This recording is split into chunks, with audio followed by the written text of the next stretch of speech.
poe Jumat teh lain sambarangan. Lantaran dina poe Jumat teh fiha sa'atun la yuwafiquha 'abdun muslimun yas'alullaha ta'ala syai'an min amri dunya wal akhirah illa a'tahu iyyahu. Gusti Allah di jero poe Jumat teh aya hiji jam, aya hiji waktu anu teu pati ngakuran manusia. Seorang muslim di jero eta waktu kemudian menta baik urusan dunia maupun urusan akhirat langsung bakal dibere ku Gusti Allah. Poe Jumat tinggal jamna jam sabaraha teu dibejakeun ku Kangjeng Nabi. Apakah tas subuh, apa jam genep, apa jam 7, apa 8, 9, 10, apakah jam 12, apakah mantes Jumat atau asar teu dibejakeun ku Kangjeng Nabi. Maksud teu dibejakeun abeh full sapoe Jumat teh ulah ka mana? Ulah ka mana? Coba lamun dijelaskeun. Oh, ieu teh waktuna teh jam 12 atau jam 12 kabehan. Ngintip jam 12. Atawa jam hiji ngintip jam henteu. Pokona mah sapoe Jumat bae. Ulah aya nu sempet-sempet ka pasar. Ulah aya nu sempet ka kantor. Bangkrut negara. Ulah aya nu sempet bae ka mamana ka sawah pa Jumat mah. Geus bae aja kelan tasbih bae. 10 tasbihna, 9 jual hiji. Atuh siapa jualan keneh bae. Nah, ieu poe Jumat lain lalagaan. Sebutna ge Sayyidul Ayyam. Rajana poe Jumat. Mentak diprediksi mungkin bae waktu ijabahna teh sabada azan Jumat. Sabada azan. Tah, sabada azan di dinya waktu ijabah. Cik sakaol sabada salat sunnah. Begitu azan langsung salat tas setelah salat sunnah. Cik sakaol mah memeh imam naik ka mimbar didinya gegeraan menta. Begitu imam keur naik, ya Allah menta dunia Gusti. Mobil. Teu parugu. Ulah di embat isin jero hate bae. Siksa kaul mah antara khutbah 2. Khutbah ka hiji diuk tah di jero diuk di dinya waktu ijabah. Siksa kaul mah beres khutbah ka 2 memeh dilaksanakeun salat Jumat. Siksa kaul mah ta salat Jumat. Cek sakaol deui mah jam hiji. Cek sakaol deui mah bada asar. Cek sakaol deui mah memeh azan magrib. Tanu mantak poe Jumat mah geus bae ngintip jam bae. Di mana asal didinya pas urang mentang geus. Dibere langsung. Asal urang pas di waktu eta geus. Masyaallah. Ngan modelna eta okos Lailatul Qadar. Lailatul Qadar teh kan teu dijelaskeun ngan kebiasaana malam-malam ganjil padahal mah teu kitu. Kebiasaana malam lilikuran padahal teu kitu. Bebelasan gaya nu manggihan Lailatul Qadar. Abah nyongsrong urang Lailatul Qadar ngan modelna asal aya Lailatul Qadar bae malam eta urang tunduh dibentah-bentah ke kieu asa di mana tunduh tak ieu ge waktu ijabah teh kos kitu poe Jumat. Yes, nomor hiji poe Jumat. Nomor kedua Yaumul Arfah. Poe Arfah lain lalagaan eta poe teh ngabogaan nilai anu pohara. Lantaran di mana terjadi poe Arfah yubahillahu taala malaikatah Allah ngabanggakeun diri terhadap malaikat. Cek Gusti Allah, ya malaikati unzuru ila ibadi ja'u susan kubra. Deuleu kumaraneh hamba-hamba aing anu dararatang di berbagai penjuru negara, di pelosok-pelosok dengan penuh karudinan. Poean arpah mah di Mekah ngan sakadar make 2 helai. Eueuh nu make jas, eueuh nu make dasi, teu berarti di hareupeun Allah mah jas jeung dasi. Kedeul banget lagi, eueuh nu make endeu ka arpah asup ka salon teh aya. Eueuh, tah dek apel ka salon mah. Kalau mah ruwag-ruwig tur kedeul. Boro-boro ngurusan awak, bugu baju ge teu dipake ngan saukur 2 helai.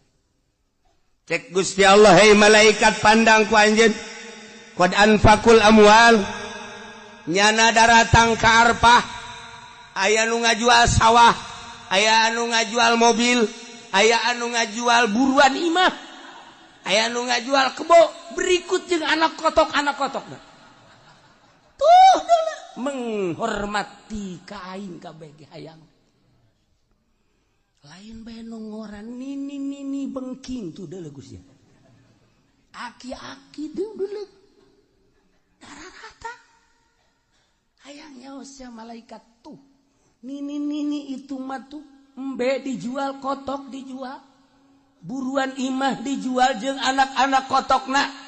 Nah, menghargai ka aing, hayang kapanggih jeung aing. Ternyata horenganan di negara nama pamarentah eta teh horeng ngaleglegan duit nyana. Nyana mah ngajual anak kotok, tapi negara mah geus sakean juta asal tanda tangan haji meunang. Pikir ku sia. Coba malaikat. Aneh tante. Lamun nyana ngajual anak kotok hayang kapanggih jeung aing, kumahaon peta bupati hayang menang jatah. Ku goblok-goblokna bupati.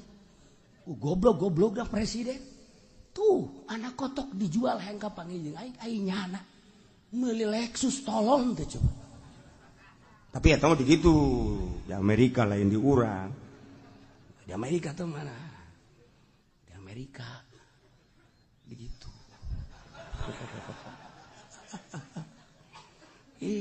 Sedih urang. Haju ngadagoanana geus nyaho malaikat.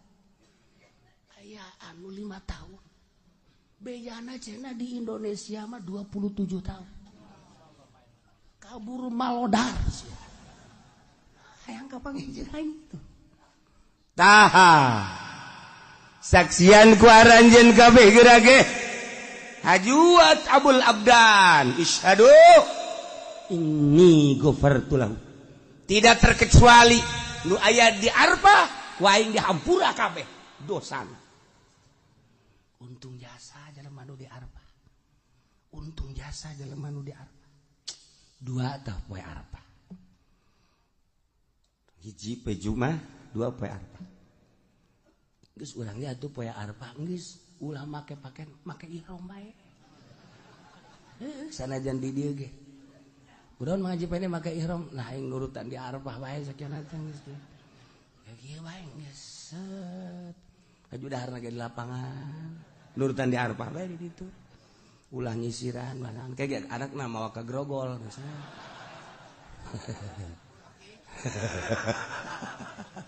Bapak menjadi berubah sekarang.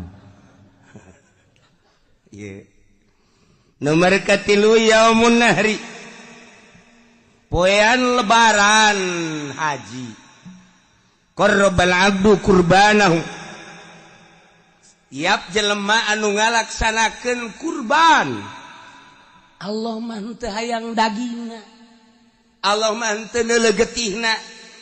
Tapi Allah mandeuleuh teh takwana. La yanalallah luhumuha wala dimauha walakin yanaluhu taqwa.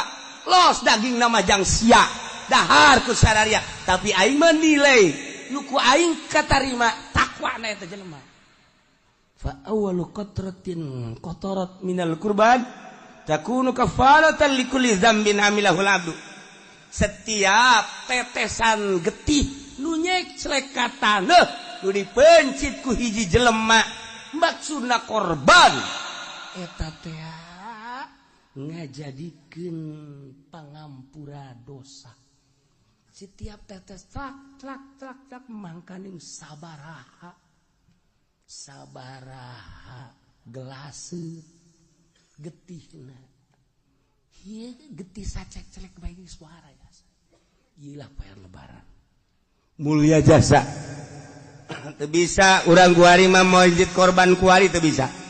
Di luar bulan haji urang mencit korban teu bisa. Eta mah ngan sakadar poe eta we poe lebaran jeung tasrek 3 poe. Lamun jelema boga duit kemudian henteu mencit korban rugi jasa. Rugi jasa. Lantaran keur ditongton ku malaikat. Kararieu be malaikat coba tuh si haji itu tuh si haji itu. Boga sebenarnya namanya duit. Pan bangunan nyokotan daging bae. Ulah neulekeun tunjuk aing atuh. Biasa bae. Aduh. Sabarudak teh ditonton ku malaikat. Malaikat tonton kieu. Ya Allah, mana coba si itu. Ci, pan situ mah duit loba ge teh coba si itu. Cet, tuh. Malaikat, itu tuh. Di itu masjid. Laporan, ya Allah. Itu mah tuh Pak anu mah di anu masjid. Cak Allah guys, bukakeun lawang sorga. Bukakeun lawang sorga, dibukakeun. Lantaran geus dihampura dosa. Masya Allah. Pokona mah geus siapkeun kuari duit jeung celengan. Jang meuli kebo. Sapoe 1 juta urang jeung celengan. Duitnya di mana? Geus amun sapoe 1 juta teu bisa, sapoe 500.000. Yang celengan berarti amun kuari datang ka lebaran 14 poe. Nah, jadi berarti lamun 500.000 seperti itu. Berak? Kabeli kitu embe Garut. Bude teh. Ah, cenah kieu duit teh boga tuh sakitu mah. Geus bae tuh sapoe 100.000. 100.000 berarti kuari datang ka lebaran sabaraha? 1 juta. Nah, kabeli embe cisoka. Embe kacang nu leutik.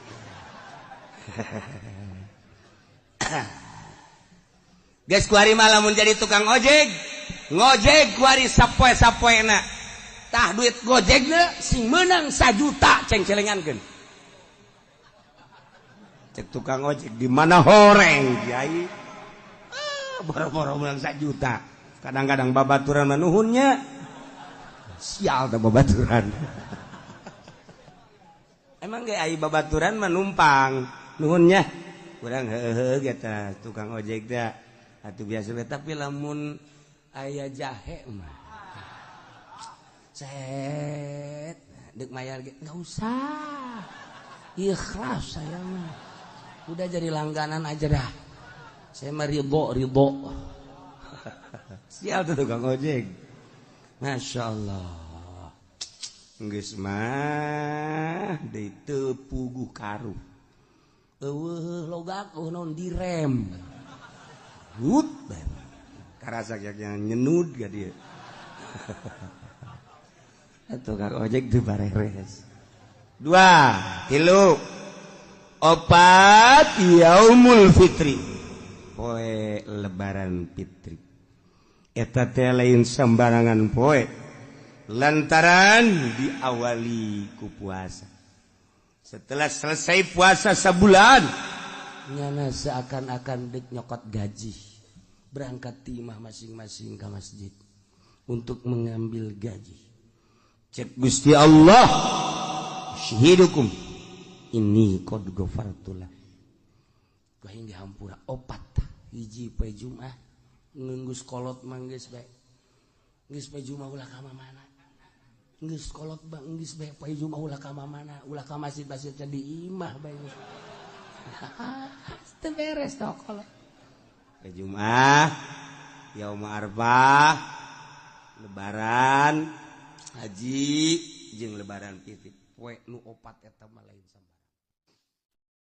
Nah, eta teh Sidina Umar teh ya. Di mana eta meunangna? Pertimbangan cek Sidina Umar, salat zuhur 4 rakaat. Ketika dijadikan Jumat jadi 2, nu 2 deui adalah khutbah. Khutbah teh adalah bagian daripada salat nu 2 rakaat. Mentek teu beunang sambarangan khutbah eta mah ulah ngaco-ngaco sebab salat keneh. Hiji kudu boga wudu, 2 teu meunang ka kitu buka aurat, merga 3 teu meunang ka pasil. Teu meunang ka pasil lantaran salat keneh. Mata ulah acak-acakan banyak khutbah sagala nyaritakeun kabeh. Khutbah nyaritakeun Agustus, khutbah jarang nyari teu beres eta mah khutbah salat nu 2 rakaat teh jadi khutbah. Mentak geus teu bagusna teu kudu ditarjamah nya teh salat. Pengertianana salat. Geus lamun deuk ditarjamah meunang cek fikih narjamahkeun nu dibaca lain ader-aderan. Ieu kuarikan ader-aderan tungtung nama orang jadi hebat henteu ngadengikeun khutbah sugan tambah takwa aja henteu. Ya karena itu tah geus bandingan bahasa Arab daripada besi ngarusak. Meundang diterjemahkeun narjamahkeun babacaan nu dibaca. Ai nu dibaca nangan sabaris ai ngacona boh. Mun teu ditek-trek ku masyarakat trek terus bae terus. Eta bangke turun khutbah maning dirantai khutib kos kitu. Asupkeun ka sumur. Nah eta. Jadi pengertian ada lain khutbah ceramah gaganti salat 2 rakaat nu tadina zuhur 4 jadi 2 deui jadi khutbah geus khutbahna teu meunang ngaco. Aya aturanna geus khutbahna ge kudu aya hamdalah, kudu aya sholawat, kudu aya Quran, kudu aya wasiat, kudu aya doa Allahumma ighfir lil mu'minina wal mu'minat. Doa eta teu sah salat kabeh. Dak perhatikeun aya aturanna ieu mah lain sa khutbah-khutbahna. Teu diuk teu sah. Sebab diangkat sarakaat. Geus dipisah 2 khutbah teh sarua jeung 2 rakaat diuk heula. Diuk karak nangtung deui mun neretet bae jana diukan heuy ai sia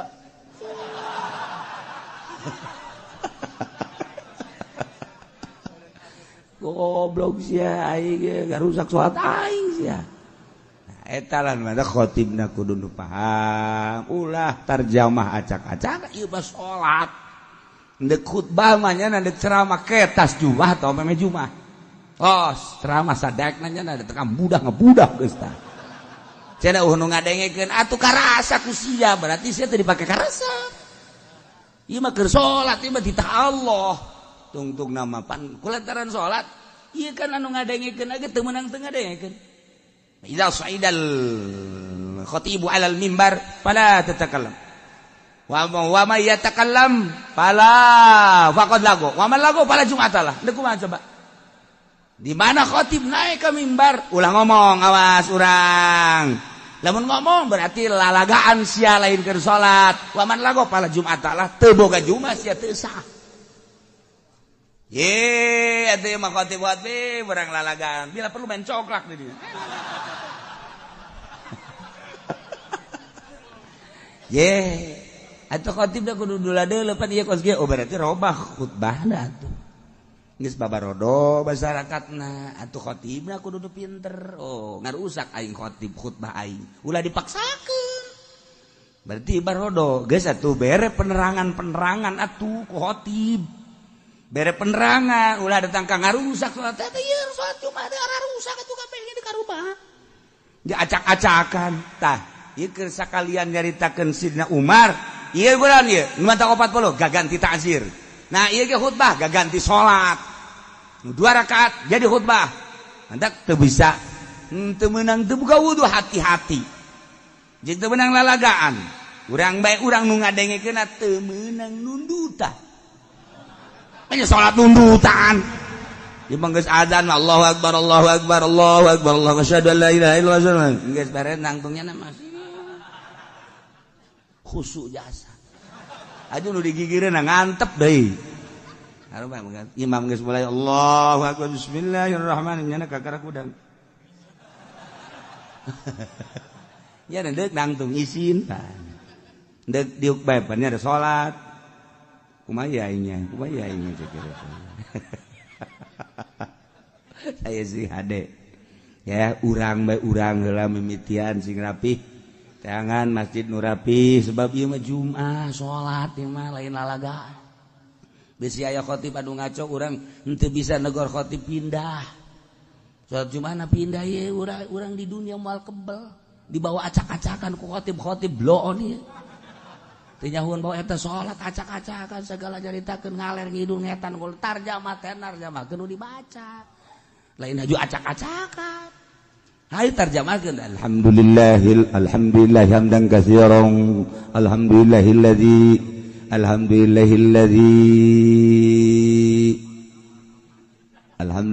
siang ngaco aing mah kagok aing ku sora sia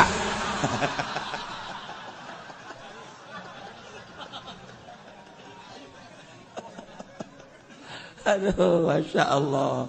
Nah tarjamakeun terus ayat terjemahkeun wasiat terjemahkeun aya ditarjamakeun mah pernah naon narjamakeun usikum iya ya taqwallah kula wasiat ka kaula jeung kamareh kabeh takwa ka Allah sing hararade teu naon tah beres Jumat imamna main catur pan tadi usikum ayuhan nas tegap ayuhan hai manusia ditatak lah turun khutbah main catur geus bandingan bakeun golok ai sia takwi usikum naon sia hah hayu jeung aing main caturna sia golok tah eta khotibna nu bener ulah main tunjuk khotib asal khotib nyandakan wasiat malulu ayuhannas ittaqullah waf'alu khairal la'allakum parat apa urang kadinya teh ka khotib Assalamualaikum salam jangan nonton TV aing teh senang khotib kos kitu. Ya Allah ya Rabbi ikan sholat masalahna ai ceramah maki pudoli acak-acakan los utawa lain sholat tamanya nama sapira bisnis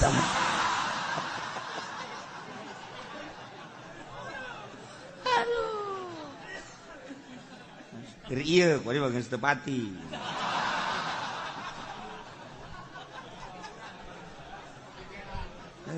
ya Allah ya Rabbi karim kan ada perubahan-perubahannya nama daerah ya perubahan sih atau bencana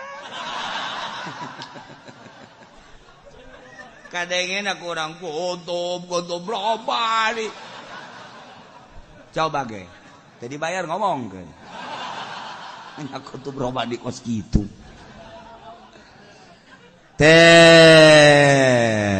iya khutbah berarti gaganti soal sing hade geus hati-hati degekeun kurang perhatikan lengan orang temenang uca acok kadia-kadia itu nunjuk doangnya nunjuk jadi masalah masa ke sholat nunjuk wa man lago fala jum'atalah lalagaan berarti tunjuk ngomong ngobrol fala jum'atalah teu sah jum'ana sia eta cakang jeung nabi sok dibaca kurang iza saidal khatibu alal minbar fala tatakallam wa may yatakallam faqad laga wa man laga fala jum'atalah kurang beungeut sia anu teu bujuma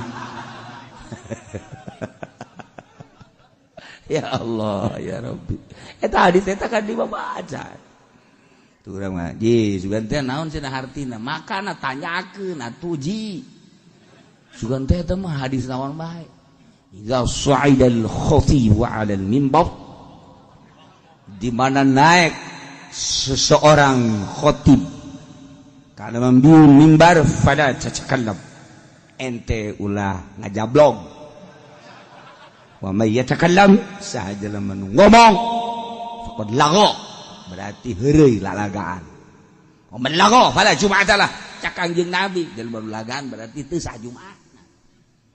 Tah abeh tenget urang besi salat di lembur urang terjemahanana ngaco urang negor teu bisa pindah. Salametkeun awak urang di akhirat aing waduh kos kiamat ieu pan salat ieu mah lain ceramah ieu mah lain. Madak kula pernah di Garut Pajubah terus di Bandung salat Jumat milu begitu salat Jumat waduh ngaco ieu mah khutbah acak-acakan kieu langsung zuhur nah zuhuran salat salametkeun salat waduh bahaya pernah deui di Bandung ka dieu set pa Jumat jeung guru malah di Bandung jeung guru ti Cililin dekat dieu dekat Banten mampir ka dieu pa Jumat hayang pa Jumat nyanan pas itu harita pada larang langsung sholat Jumat di Cililin rada beurang sholat Jumat pada larang sarua Jumatna kos gitu Noel zuhur acak-acakan khutbahna salametkeun dili urang tapi ulah yen fitnah tegor heula ieu teh kapan khutbah ieu mah gaganti salat teu meunang ngaco lamun nyana ngaco bae terus bae pindah urang mah nya terus bae urang nuturkeun ngaco di atuh lagi salat ieu mah salat mantak sing hade salamat kan bae tanya pan mah haji deukeut ka masjid ieu sih kok masjid ka ditu jumahna teu meunang gara pindah kumaha aing bae geus bongan sia ge kumaha sia atuh aing kumaha aing lain mah haji papan eta teu kapisah masjid imah kajeun aing mah geus ngaji kos kieu ge sia moal so amat aing kadang-kadang sok tungtung mah gelut bae di dinya ayo salametkeun si gade urang kan moal kebel di dunia ajung ke di akhirat urang aduh lamun ka neraka ku gara-gara urang salat Jumat teu ditarima deui kumaha coba ieu salat Jumatna cek malaikat teh rusak padahal mah teh nyaho pan sia ngaji bae teu didengekeun saekeun hulu sia koe sia cek malaikat neraka sia deui kumaha coba urang emang Sayyidina Umar bisa ngalawan ke malaikat potongan urang mah pan gepeng bisa tah mantak ke Sayyidina Umar urang minta tulung ka Sayyidina Umar tulungan dia aing jatuh wau ka sia tilok hadiah tilok naon tilok aing endeu kumaha coba ketika hiji manusia hiji umat di negara kemudian ku Gusti Allah teh diturunkeun seorang nabi titah dakwah ngajakan nauhidkeun ka Gusti Allah umatna dirinya teu percaya ka nabi tersebut inkar ku Gusti Allah selalu dibere siksa dengan cara siksaanna teh ku kasangetan fakir penderitaan gering dibere ku Gusti Allah teh paila datang ka hese timbul penyakit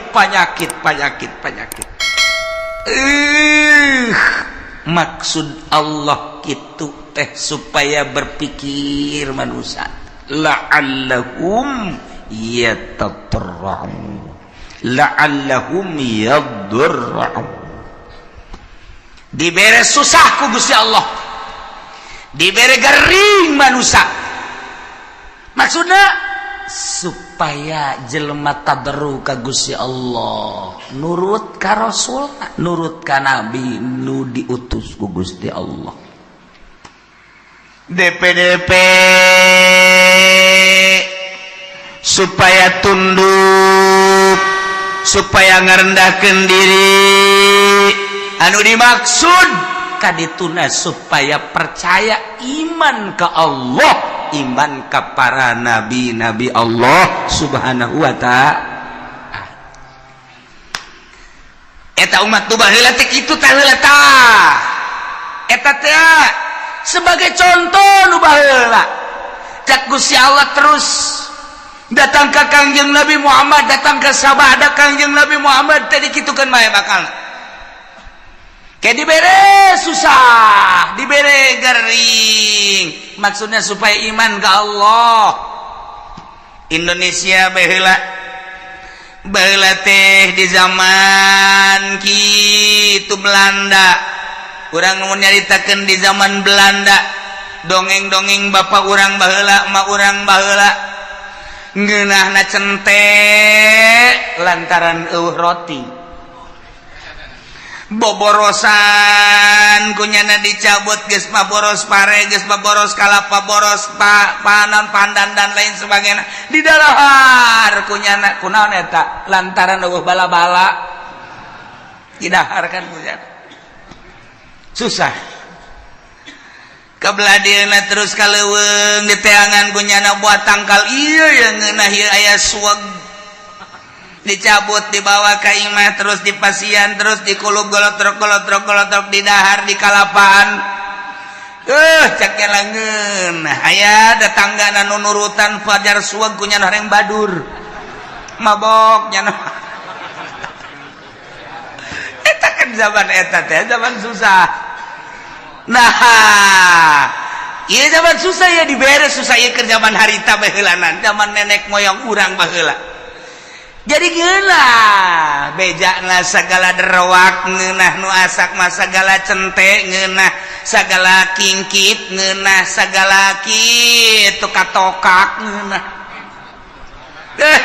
sagala rupa kudu eta atuh kapan eueuh dahareun nu aya eta atuh geus lamun urang nyaritakeun zaman kamari ieu beuh nyabot dangdeur masyaallah segede jempol teh di pasianan di dahar atah-atah isuk-isuk ku amis yak nyana loba dahar kuari mun teu nyeri beuteung kunaon sebab eueuh dahareun zaman eta mah ngeunah jasa zaman kula bae ge lamun urang ngadahar kitu nyaritakeun tentang ngadahar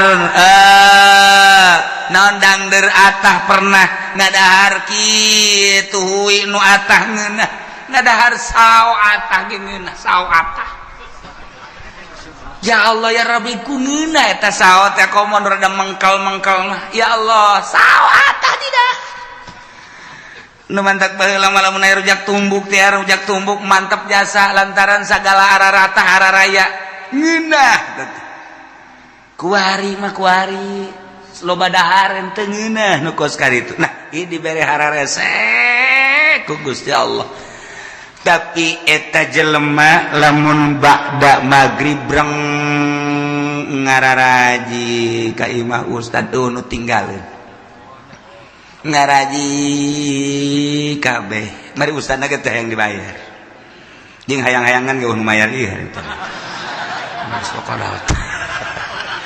duit teh aduh bisa jana maca Quran aju anu rada gede mah pan baheula ngajina teh rada panderi mimiti nu ngeja heula aju nu garede geus ka Quran aju balik-balikna kan ka masjid di masjid paling jago nyana nakol bedug hiburanana teh nakol bedug hiburanana sakitu dagdugdug geus eta hiburan nyana sakitu doang geus baheula mah aman bere kabelah dieuna terus mahmur ku Gusti Allah teh terus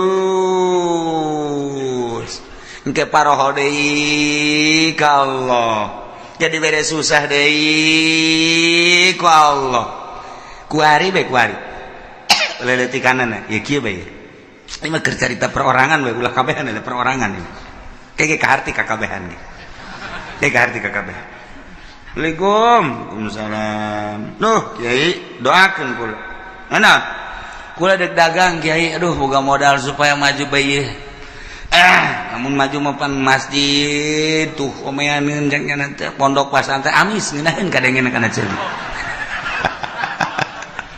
nginehin ya saya guys pokoknya malah kalau mendak ibadah baik guys doakan oke padahal tadi doakan kayak wah sudah sebelum ini mungkin cerita perjalanan yo cek ya itu sing bener itu sih dagang kayak seminggu datang deh kalau 2 minggu datang deh wow gede hiji Waalaikumsalam roh bari geus dia bantingkeun kopiah ge blek sia kunaon ngabantingkeun puyang cenah kieu doakeun ieu kunaon hayang bisa ngazakat cek dah mantap jasa eta ngomong yang bisa ngazakat berarti yang sugih kan yang bisa ngazakat karena kualitas itu bisa ngazakat lain yang sugih teh ingkur yang bisa ngazakat yang nyaho ibadah zakat siang ngomong pinteran kita berarti yang sugih ya. Aduh lagi aja maju guys sebulan sekali datang sebulan sekali terus dibere maju ku Gusti Allah nuka hiji maju nuka dua maju blek rada lambat kayak makanya 3 bulan sekali. Beliau begal kiai hampura tuh bisa kadieu bulan-bulan kemarin mah ku ada sibuk masalah sih ieu mah doa anu geus kiai set balik deui nya ka Jakarta atau ka gede 1 tahun teh datang Assalamualaikum salah aduh kiai gua kan bisa lebaran doang cenah ieu ka dieu kurang emang sibuk cenah masyaallah geus doana bae kiai mah pokona mah jauh di mata dekat di hati masalah segala dalil segala tuh dalilnya nah tuh gak masalah beli mobil plang geus teka kiai asal teka kiai bae berarti salat ge wallahu a'lam. Salat ya wallahu alam aya zuhur ke asar henteu aya asar zuhur henteu kabelah ditu lah zuhur henteu asar doang zuhur mending geus sekaligus ulah henteu keur ngalamun mah salat ngana ge ke henteu deui sugih dibere amruk meunang 5 tahun sugihnya atau 10 tahun beureuh ka dunia atuh ngaranna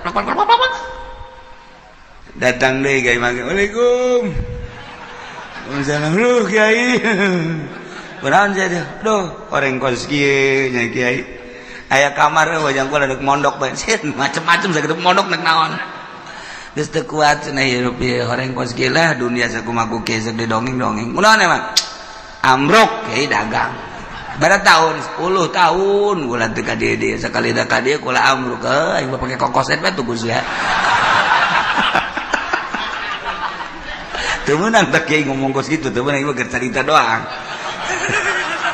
segala kokoset segala naon tah ieu keur carita bae jelema susah datang ka kiai berarti kan carita kiai berarti nyana ngadeukeutan Allah senang po ka kiai kajian ieu mah keur carita ka kiai padahal mah hakikatna mah ngajauhan ka Allah kan tuh jauh keur susah mah jelema deukeut ka Allah keur senang mah jauh ka Allah nu matak hebat jasa jelema lamun keur loba sagala deukeut ka Allah hebat jasa cang jelema deukeut ka Allah teh mun geus kajepit jasa tinggal buntut tapi utak bae eta bisa kula keur carita di Bandung mun ente ka Bandung aya di dinya ngaran kitu toko Almasum nyaritakeun deui aya naon ngaranna pom bensin Almasum mushola Almasum masum Bandung loba kori aya pondok pesantren Almasum aya yayasan Almasum loba bang boga Almasum Bandung eta teh kumaha dongengna baheula ngaranna Haji Maksum eta teh keur susah jasa datanglah ka Mitoha ka Garut kees tadi mah Mitoha doana kiai geus di Mitoha tadi dinya geus didoakeun beres Mitoha berenang tuh ngadoakeun maju ambruk deui tas maju teh teu ka imam Mitoha teu ka imam Mitoha ambruk ka imam Mitoha deui masuk ngedeng deui di imah THS deui biasa doakeun majuna teu kira-kira pohara jasa miliuder Bandung geus lah geus datang ka pae teu kapanggih geus teh masalah ieu mah keur carita masalah itu masalah punyana ge teu bermasalah ieu mah keur carita kos kitulah dunia poho dunia mah ka Allah tah ka Allah tah datang ka pae teh teu kapanggih teh jeung mitoha tah lantaran nya teh urusan dunia masyaallah karim aya deui moal dicaritakeun tah di Bandung aya anu boga kitu Majalaya nu boga pabrik samping keur susah datang ka guru kula datang terus ada senang susah deui datang deui senang deui terang senang pohara jasa senang kadeuleuna padahal hutang gede senang baheulana ka eta dunia mah kos kitu nah mata ku Allah ieu keur nyaritakeun di dieu ieu keur nyaritakeun ieu teh wa ma arsalna fi qaryatin min nabiyyin illa akhadna ahlaha bil basa'i wad darra tepati ngutus kaula ka hiji nagara diutus seorang nabi kecuali ku kaula teh disiksa ahlina nu mantak disiksa lantaran teu percayaeun ka nabina ngabohongkeun ka nabina ku Allah disiksa teh lain di kukumaha heulanan dibere kesulitan yakni kapakiran dibere kageringan gering luar biasa keur carita perorangan cara tadi keur cerita secara umum keseluruhanana nu diberenya susahnya gering ieu mah naon kitu ngaranna murag di tangga katibah tangga nya susahnya gering geus pupurieun ieu mah aju diusir ku pemajikanana beak anak ngajauhan geus bae tah ieu dibere susah ku Allah maksudna naon supaya tadarru ka Gusti Allah la'allahum yadarra'un urang we kos kitu kesusah deket ka kiai darah ka kiai darah barang susah barang sugih henteu henteu kudu loba jelema loba di urang ge nu kos kara itu teh ambalaya nu mantak lamun stabil bae jelema keur susah cinta Allah geus sugih cinta Allah berarti kan nyana henteu kagoyangkeun ku lobana dunia berarti istiqomah hebat jarang 1000 hiji kan teh asal naik baik mulai guys kamari mah bisa tamat Quran sabulan sakali ku ari mah Quran ngan di deuleu doang eker kamari mah rada susah teh bisa babarengan jeung babaturan barang ku ari sugih geus teu bisa babarengan jeung babaturan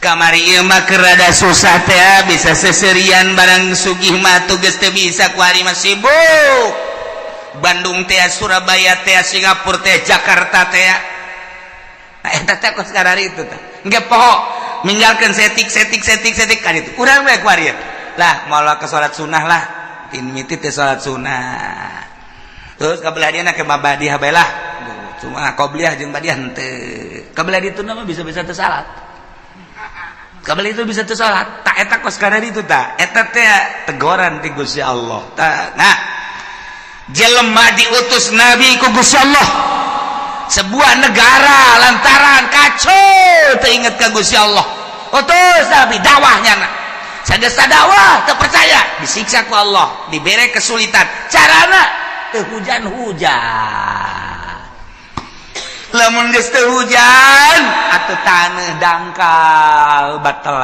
terjadi mimiti nu kesulitan teh kapan munding sapi domba kabelah dieuna jelema kesulitan lantaran teu aya cai ti luhur teh diturunkeun cai ti handap panas eueuh cai cigolah jelema nang Allah cak Allah ayo coba sia dek kumaha dek kumaha coba baheula turun nabi kuari mah wali Allah mah teu kanyawan ulama nyaritakeun ulama kade cek kiai teh sing loba dumadeus ka Gusti Allah urang ti Allah dibere umur ku Allah bakal balik ka Allah persiapkeun urang yang menghadap ka Allah kemudian sing hade urang ieu lempang di taneuh Allah urang mah bangun tenang-tenang bae padahal mah taneuh Allah teh neuleukeun ka urang langit neuleukeun ka urang tangkal kayu neuleukeun ka urang mah teu boga asa dideuleukeun teu boga rasa dideuleukeun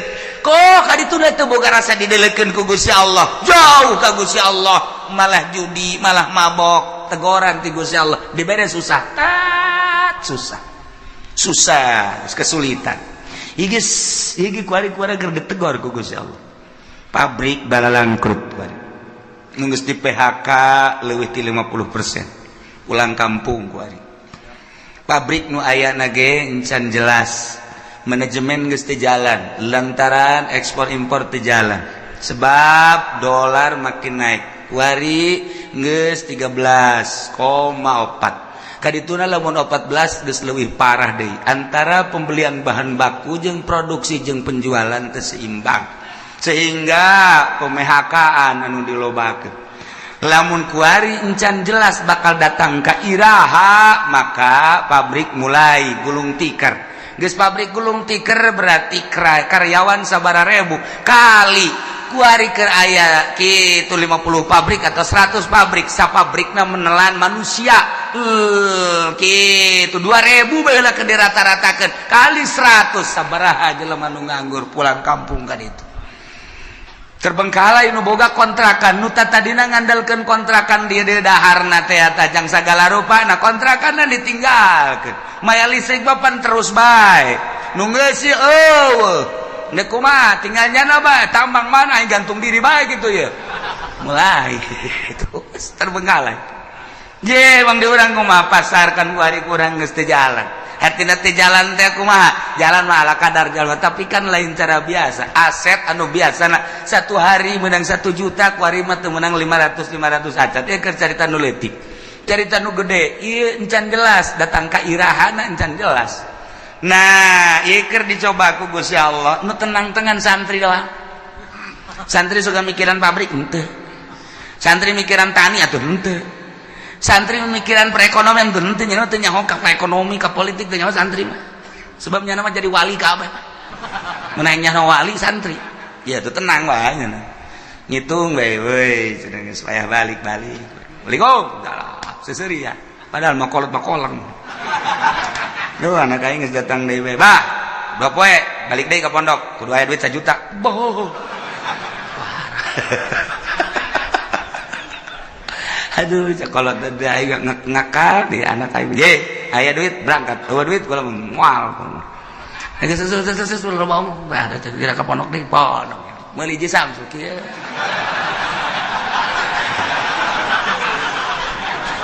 atuh nyaritakeun politik politik nyaritakeun ekonomi duit aing ngambalayak taloba geus cenah mah itu geus nya mah jadi wali we pokona mah geus nah pang tenang-tenangna geus jadi santri geus geus ngitungan bae ngaji mah tilok ngitung balik deui bae teu nyaho santri mah geus teu nyaho naon pokona mah ngaji ibadah geus teu nyaho naon jasana jangan anu mikiran bae geus sugan atuh jadi kitu motivasi dan teu atuh mending nyana salat berjamaah tas berjamaah pondok ngaca Quran tadarus wallahul azim dak masak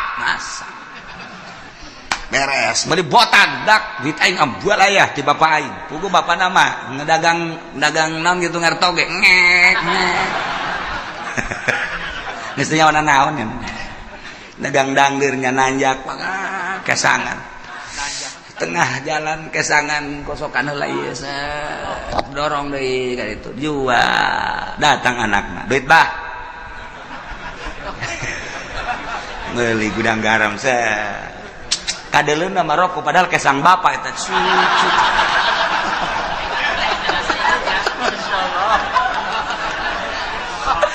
tapi juga boga pikiran eta henteu ya bapana ge ikhlas karena Allah lantaran cek bapana aing ridho jasa aing dagang dangdeur capek ge tah pake ngabiayaeun sia komo sia bisa ngaji teu bisa ngaji ge aing nitipkeun ka sia teh keur macaan Quran ngajelaseun Quran hadis eta teh ucapan Allah ucapan Kangjeng Rasul geus atuh pokona mah aing mah penting mah sorga we coba mantep teh coba yeay kolotna ge senangeun ya eta geus teh nyana nu di dalam akhirat coba sakola hayo mere duit tak 3 juta jadi ibadah wallahu a'lam nu dibaca anak kitab naon dan lain-lain sebagainya jadi ibadah kalau wallahu a'lam datang deui minta duit hak tak dipake poya-poya ku anakna keur carita bener bae heulanan sakolana wallahu a'lam jadi ibadah wallahu a'lam teh buka tuh hate sia bego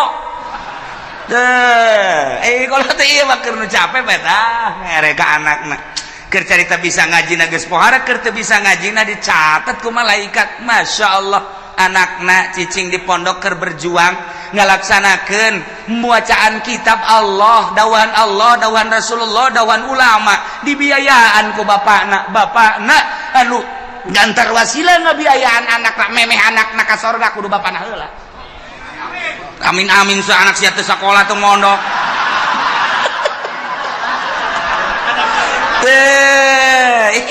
emang wah gitu Masya Allah Karim pohara jasa aju tatanggana saya ke mana dia ke pondok ye keke tungguan ngodok kantong nemu bojero keke tungguan bahasa gede jasa cek budak merena yuk set 5.000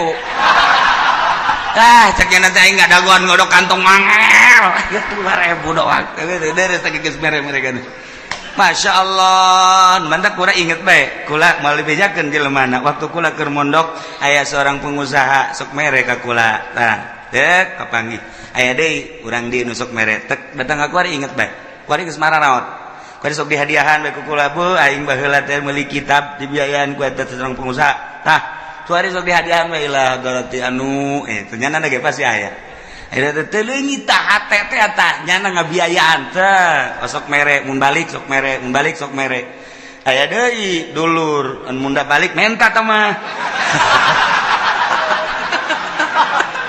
atuh dibagi-bagi ku Allah ge nu mere aya nu menta aya lah ieu mah keur carita mun muka mata hate urang blak atuh emang na hirup deuk di dunia doang beuke geus di akhirat blak. Masya Allah begitu seorang santri ustad atau kiai ditimbang amalnya bagus sorga cak pengusaha malaikat ulah kali ke sorga kan emang kunaon gitu ulah baga emang naon hubunganan ayah hubungan gede jeung kula ulah ke sorga kan ji naon heula ke tanyakeun eta kitab nu dibaca kunyana nang meuli saha tanyakan tad emang boga kitab nang malikeun sa aya nang malikeun Pak Anu bener tuh Bapak Anu mana tuh rangkulannya bari ngarangkul bang ngarewas aja atuh ka soal jadi kumaha tuh usul lain mah pokokna mah ieu ustad bisa baca Quran bisa baca kitab pan kitab nanti Bapak bejakeun ka Gusti Allah eta kitab nang ti Bapak gitu bejakeun ka ditu di cek ustad teh bisa gitu bejakeun ka malaikat beja malaikat bebeja Gusti jadi aya nu ngotot bae ieu pengusaha ieu hayang milu ka sorganya na emang nyana boga amal naon amalna mah teu pati bagus kan meulikeun kitab eta sabab wasilah santri bisa ngaji ku sebab dibelikeun ku nyana jeung sok dibiayaan ku nyana aduh cak Gusti Allah geus sok ka sorgakeun mah lamun urang neuleuh ka dinya tah emang kumaha gitu ulah-ulah eta kapan dongeng Kangjeng Nabi aya jelema nu maot teu boga amalna naon ulah ka di nerakakeun cak Kangjeng Nabi pan gitu coba sugan wau tante nyana teh pernah ngaji tante jeung kiai tanya pernah ngaji henteu pernah bareng jeung kiai teh kitu bejakeun pernah bareng jeung kiai teh henteu wau teh jeung kiai bejakeun wau teh jeung kiai henteu ieu mah berapa mah sorongan ieu mah gaji tilok wau henteu bareng henteu pan puara tah mah coba pernah henteu ka imah kiai bae tanya siapa pernah ka imah kiai henteu masyaallah ieu henteu siapa henteu cak Kangjeng Nabi liwat tanya liwat pernah teu ka imah kiai barang ditanya si pernah teu liwat emang ge mun liwat pernah eta ge neangan embe kula leungit liwat ka imah kiai aya nu ngomong eta cenah imah kiai jadi kula nyawa geus ka sorgakeun berarti nyana eta nyahoeun ka imah kiai je atuh komo nu ngararaji di dieu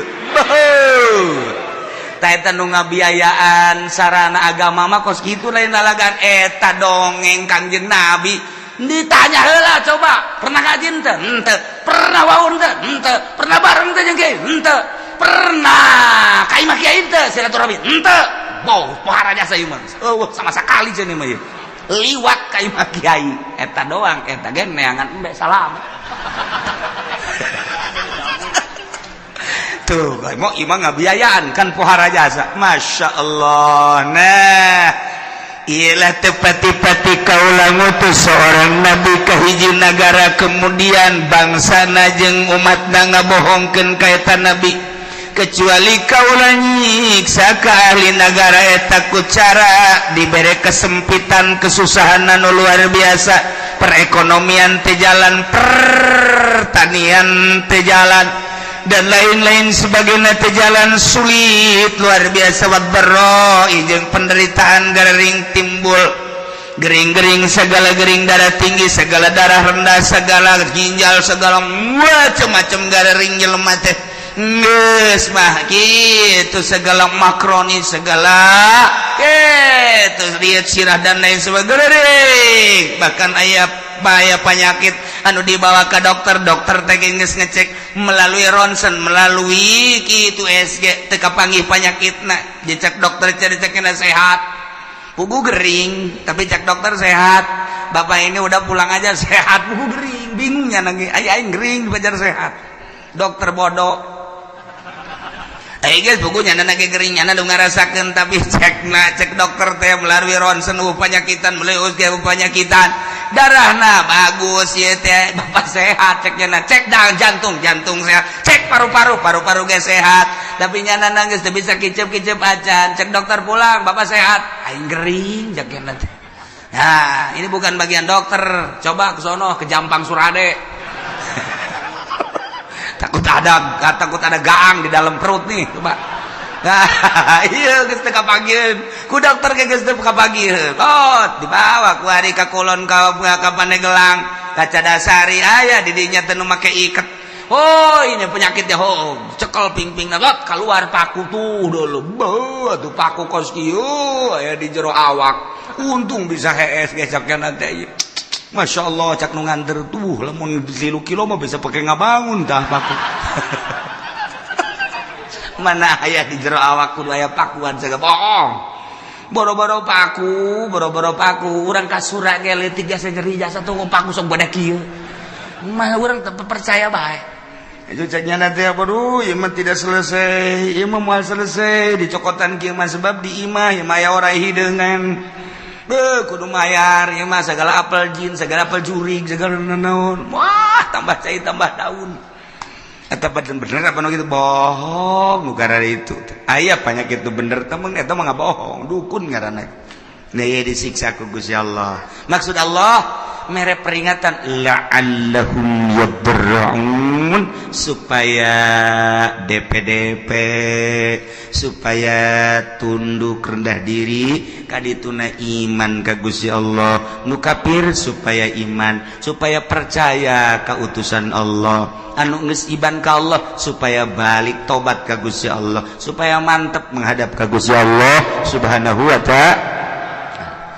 Summa badalna makan sayyatil hasanah tuliku kaulan wagung digantikeun dibere eta kaum teh ina tempat kesulitan ka gorengan teh ane siksa al hasanah kabagusan nu tadina susah jadi sugih anu tadina gering jadi cager ku ari mah ku Gusti Allah teh dibere mahmur anu tadina dibere susah dibere gering ganti ku Gusti Allah dibere ku ari mah tina tadina panas jadi tiis tadina teu jararadi taneuh teh jadi tadina perekonomian macet ku ari jadi makmur terus jadi jalan dan lain sebagainya geus kasimpulan nama susah jadi sugih gering jadi sehat hatta afau sehingga tina subur tambah harta tambah loba munding tambah loba sapi tambah loba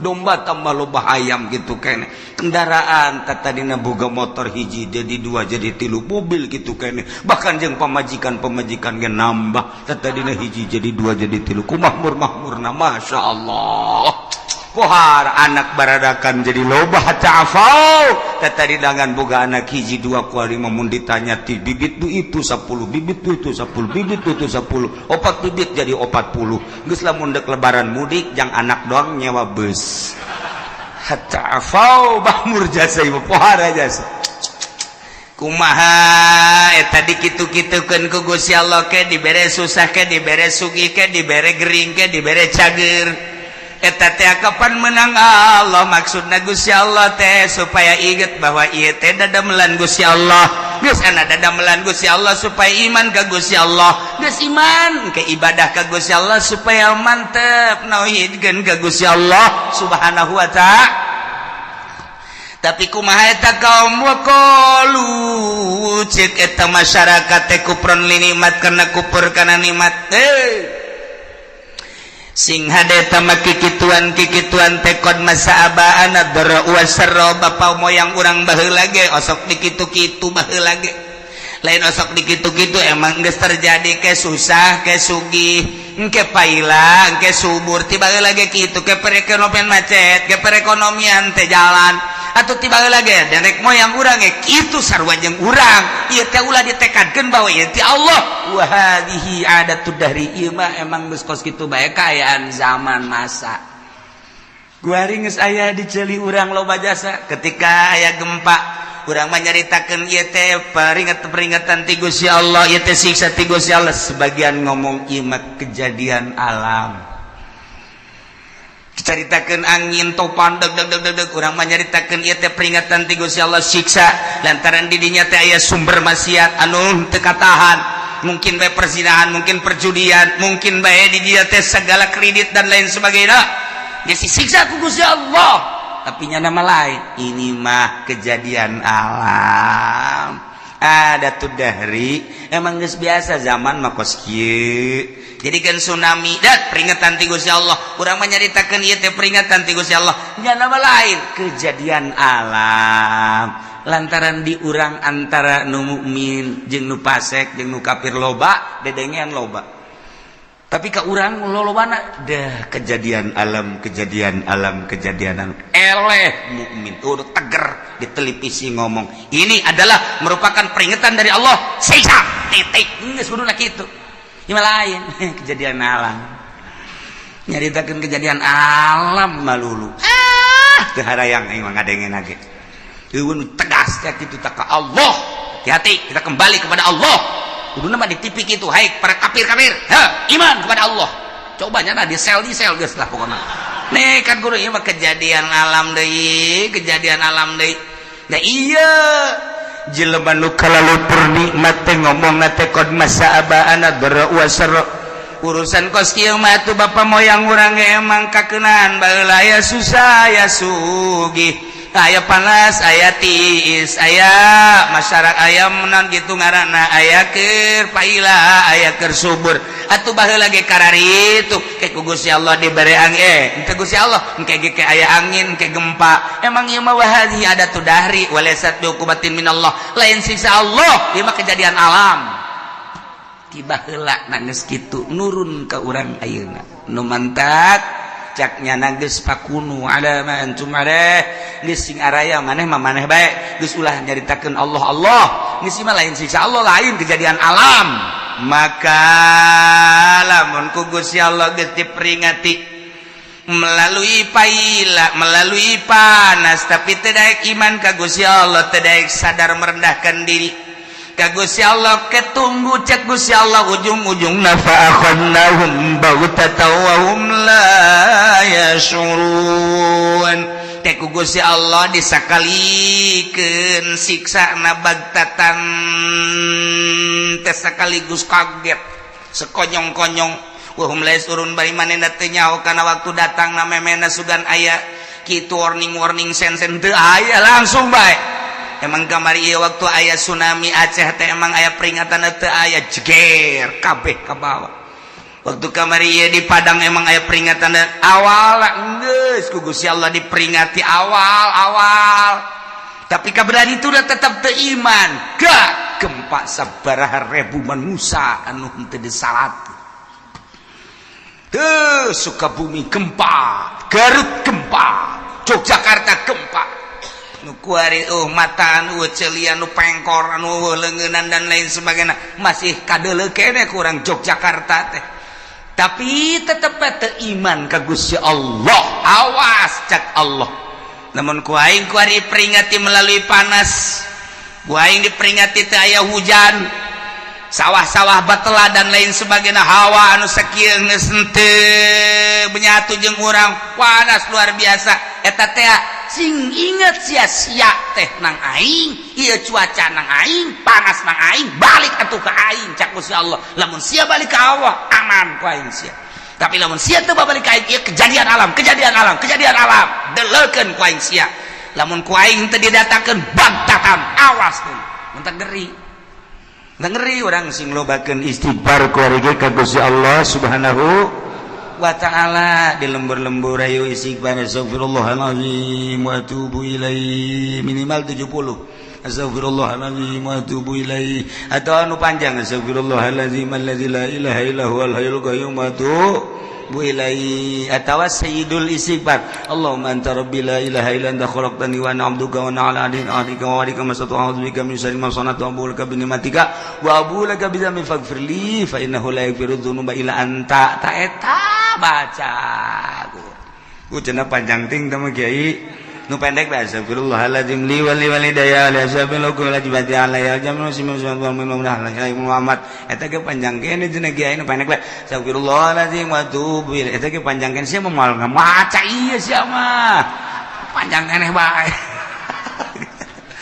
sebagian baca istighfar balik ka Gusti Allah Subhanahu wa ta'ala lantaran hujan-hujan anu aya di sekitar urang encan hujan murni sing ade encan hujan murni ieu mah hujan buatan teh pemerintah supaya ulah ngebul teuing mantap urang tetep sulobakeun istighfar ka Gusti Allah Subhanahu wa ta'ala ieu kurang keur dicoba ekonomi keur rada carut marut bagi anu bergelut di perekonomian kuari emang kerada carut marut pertanian ribuan hektar nang Allah aya nu geus kekurangan cai urang kula seserian di urang aya hujan lain hujan asli sebab hujan asli mah diawali ku guludug jeung kilap ieu mah guludug kilat mendung hujan sing inget hujan asli awal kilat jeung guludug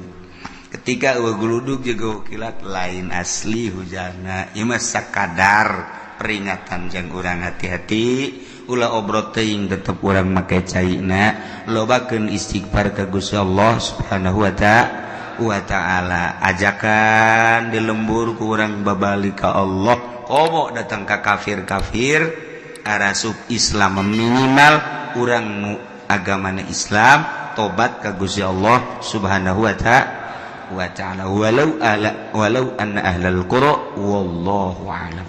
Kangjeng Nabi dilanjutkan ku ari wala syakka annahu temang-mang deui yakin saenyana Kangjeng Nabi Muhammad alaihi salatu wassalam babullahil a'zam lawang menuju Allah nyana anu nungtun urang yap ka dieu yap yu hayang ka Allah hayu cek Kangjeng Nabi hayu kula mah utusanana wauh jasa jeung Allah besi hayang kapanggih jeung Allah hayu wasyafi'ul akram nu tukang nulungan ka Allah abdi mah bobolokot geus tanggung jawab cek Kangjeng Nabi hayu panaik mah ieu teh boga syafaat hayu cek Kangjeng Nabi tuturkeun hayu ka dieu yap weh mantep jasa abdi mah keur baringung deketan kulapan kula mah deket ka Allah abdi boga keperluan macam-macam hayu ka dieu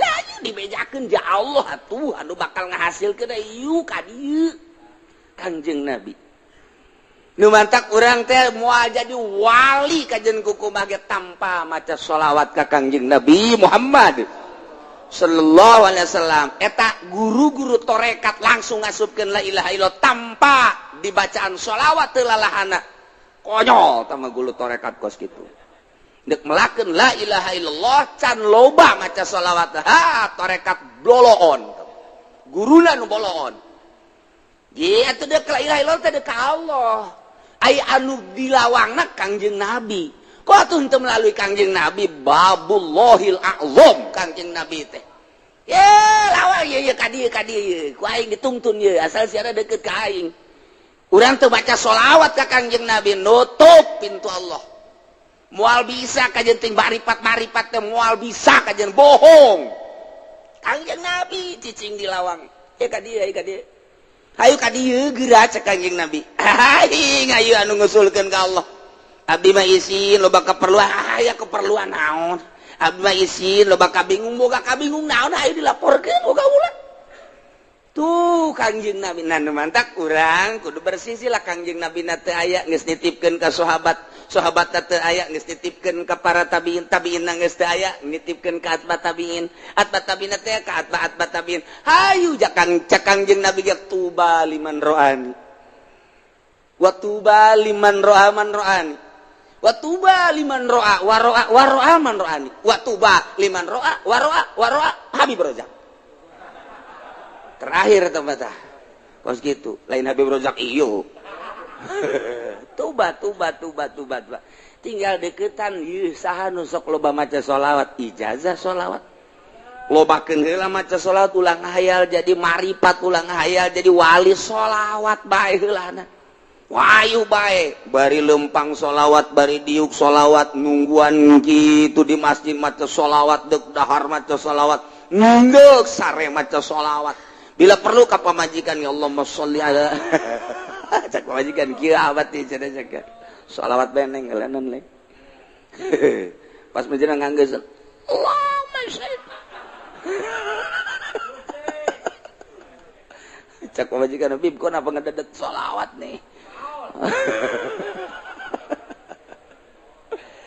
nah nu batak sholawat ka Kangjeng Nabi ai sholawatna nu mana ke ngajurus lamun sholawat munjiat qadiriyah hendak sabandiyah ka dituna sholawat nariyah syadziliyah sholawat fatihah ieu ka dituna adalah tijaniyah sholawat atuh ka ditu aya jurusan-jurusan sholawat teh deuk ka mana ieu urang aya ngajurus jumlah sabaraha sih kieu sholawat saeutik 4444 sholawat saeutik ngitungan mah bisa aya ente nu talar mana hiji naon Allahumma sholli ala Muhammad eta doang hiji jeung Ibrahimiyah paling ge eta bae geus tahan matak eta baca berzanji teh sholawat assalamu alayka zainal anbiya ya assalamu alayka assalamu alayka atqal azkiya ya assalamu alayka eta teh urang lamun nyaho ka hartina indah jasa asfal asfiya ngeunaheun azkal azkiya min rabbis samai terus nu mantak ngarenung bae urang peureum benta jeruk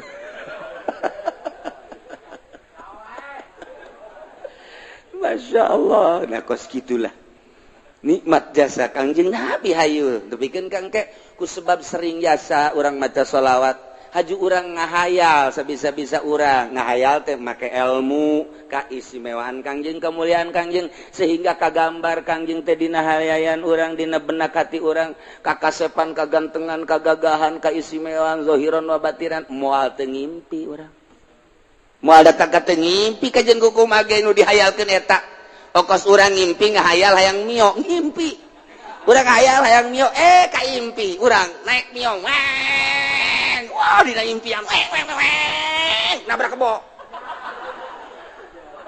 barang hadena ngimpi aduh lamun nya nabrak kebro cilaka cak gadat ngimpi nya hayang kawin jasa kasih neng lain hayang kawin jasa kahayal-hayal kasih neng aduh hayang jasa kaimpi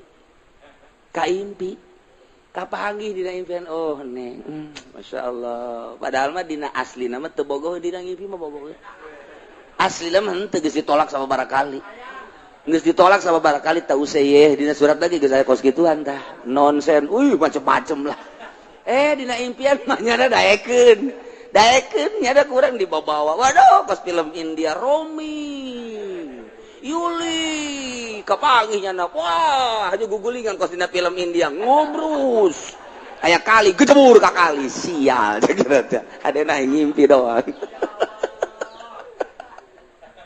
tah eta teh impian teh nu mantap kabagi aya impian anu asli aya impian kembang aya impian khayal tilu urang ngeuli ge kitabna ya gitu atau aya karangan Imam Ghazali Ta'birur Ru'ya aya Ta'birur Ru'ya nu meuli waring leutik aya karangan Imam Ghazali caritaan ieu supaya ngimpi nu asli sebab jeung Kangjeng Nabi bapan teu bisaeun setan ge setan teu bisaeun ngarupa Kangjeng ku sebab urang terus-terusan bae komo tah mah macana amsaratifu man wafa arqani wal hubu ya daridul ladzati bil alami maulaya sholli wa sallim daiman abada ala habibika khairil khalqi kullihim ka amsaratifu man wafa arqani wal hubu ya daridul ladzati bil alami maulaya sholli wa sallim daiman abada ala habibika khairil khalqi kullihim min amsaratifu man nah dibaca kurang meme sare wudu heula tas ngala wudu mandi nu bagus mandi heula nas mandi ngala wudu make pakaian serba putih make sesengitan sila urang hadiah heula ka guru urang anu ngaijazahan haju ka sahibul mu'alika ta'libna yani Imam Busiri kemudian langsung dikhususkeun ka Kangjeng Nabi macana dinazomkeun barengan ku Maulaya Sholli bari jeung nyaho ka hartina dibaca datang kareup sare sok kira eta syaratna kos kitu doang teh syaratna. Oh, kurang sare to mendek telentang ti mimiti dieu kala Maulaya Sholli wa sallim daiman abada ala habibika khairil khalqi kullihim na'am saratifu man wa farqani wal hubuya daridul ladzati bil alami Maulaya Sholli wa sallim terus datang ka urang rada geus rada naon karangarana engkeut-engkeut rek sare ngedeng langsung Tam saratifu man wa farqani wal hubuya daridul ladzati bil alami Maulaya Sholli wa sallim PS sakali ente dua kali kaditu da mangim pasti jasa kula carita da bulan puasa tah terus bulan puasa tuh lempang ka Imah Ki Soleh di Imah Ki Soleh lewat jembatan aya jalan ka katu kula nanya ai si jalan ka mana ieu nanya wi jalan ka Madinah padi Imah Ki Soleh kula teh belah diri Imah Ki Soleh ieu Madinah sedang jalan anyar cak nu ditanya teh nu bener ieu jalan anyar bagus teh guguran we kula lompat bener teu kebal aya Masjid Madinah ya Allah jah ieu Masjid Madinah ieu aya orang Arab kan anu unggal lawang aya orang Arab kula dikasep tidak boleh ini khusus orang Arab cek nya jeuh neangan deui lah aing nyaho lah loba lawangna cek urang teh kula itu aya deui orang Arab udah kasep tidak boleh khusus orang Arab cek nya orang ajam tidak boleh lupat ka dieu unggal lawang aya orang Araban cak pemikiran teh jak Kangjeng Nabi malai nabi orang Arab jan nabi kabehan naik aing ka jeung kumaha ge naik kula ka luhur begitu naik ka luhur urang sakiana nggak boleh naik kadulu dihandap wah kerumunan aya Kangjeng Nabi tuh ngancan katingali Kangjeng Nabi na ngan dina impian bingung ieu aing ngaragageun mana ringsek asana ringsek aing ieu ka mana ieu haju di tukang penjagana turun teu meunang dihandap geus katingali kerumunan Kangjeng Nabi belah ditu ngancan katingali Kangjeng Nabi na jauh jadi kula ditungtung gitu tah ngan aya di luhur akhirnya kula turun ke handap alhamdulillah begitu nanya itu Kangjeng Nabi cenah buru-buru macet jelema teu bisa ka ditu hudang can kapanggih jeung Kangjeng Nabi geus hudang baru cek kula teh masyaallah tapi pan lumayan datang ke Masjid Madinah na yeay eta ngimpi teh kos kitu teh nah eta bacaan eta kula ngabejaan we naam sarotepun ngamandi heula mandi ngala wudu nol-nolkeun pikiran beres make sesengitan make baju nupis maksudnya karesep Kangjeng Nabi baju putih teh karesep Kangjeng jubah terus make sesengitan beres eta teh tadi ngarep kiblat hadiah ka Kangjeng Nabi ka sahabat ka wali kemudian ka guru urang anu ngaijazahan eta bus imam naon karang-karana Burdah ka Imam Busiri nazomkeun kemudian tambahan Maulaya syarat eta kemudian ngerti kana maknana diwiridna sameunangna ulah maka dihitung-hitung datang kareup sare cara tadi we miti dieu keula Maulaya sholli wa sallim daiman abada ala habibika khairil khalqi kullihim min amsaratifu man wa farqani wal hubuya dari dulazati bilalami terus ayat nu pernah kakula bebeja ku deung di datanya heuh geus barang diwirid ku cenah aduh kiai cenah kunaon teu dake atuh mah ngimpi-ngimpi sia teu dake ya awak cenah kula teu dake jadi puyeng mah tungtungna mah eureun atuh sia eureun bahaya ke geus teu katekan berarti mah kos kitu mah dikatakan guys bemehna meureun urang amun hayang cepet-cepet ngadahar jengkol nu loba meureunnya abeh terehes tungtung nama teu kabaca bae eta sering kukula meuli caritakeun nu sajan-sajan nama ieu mah ala kadar takdir bulan puasa teh ngimpi kos kitu pernah teu nu sajan-sajan antum meuli bejakeun we pokona mah geus deuk kapangideung teh kumaha aing we tah mah ngan ieu mah keur carita model tah ngimpi teh kos kitu tah ya jalan anyar ka ditu Madinah cenah waduh bener masjid ayat kebal dengan eta dijagaan gitu tapi eta di ngimpi mah orang Arabnya bisa ngomong Sunda deui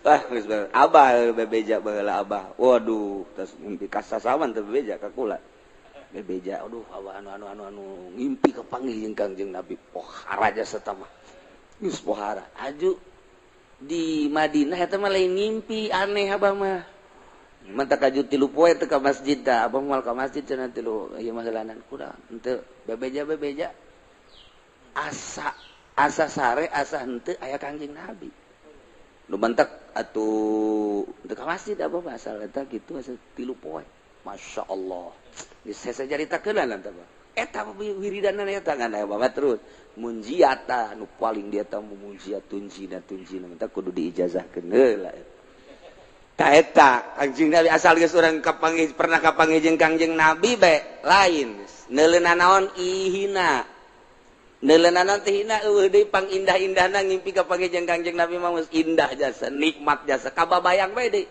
moal poho-poho indah kapanggih jeung Kangjeng Nabi moal poho-poho jeung diresep kana maca sholawat teh diberesep aya nu kabari bebeja maca sholawat mujiat cenah kiai haju ngimpi kunaon kapanggih jeung maung wah saya ijazahna di mana di Habib Rozak pantes satu